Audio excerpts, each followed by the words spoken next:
Itong CR-V na to, ay, yung Honda na to, kagabi na iniwan nila dyan. Nandyan yun sa tabi ng city na to, sa Jollibee. Napunta na siya dyan.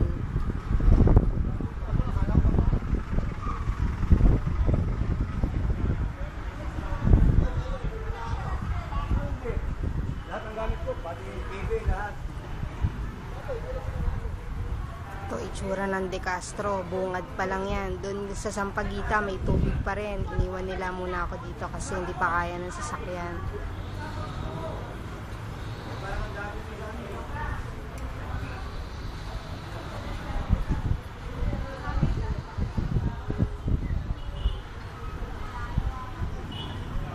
Yung mga kotse ko, matiniri.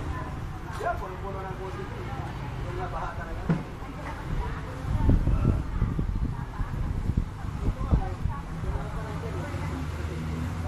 Nakakadaan na lahat ng sasakyan papuntang Cainta, pero wala silang mabilan dito ng pagkain.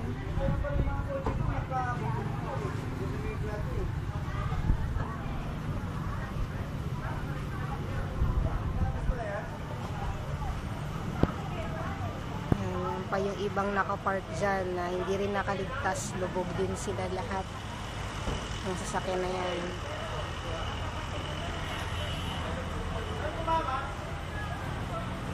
Ito, yung Top R Bakery, wala. Sarado siya. Inagos din yung loob ng tindahan.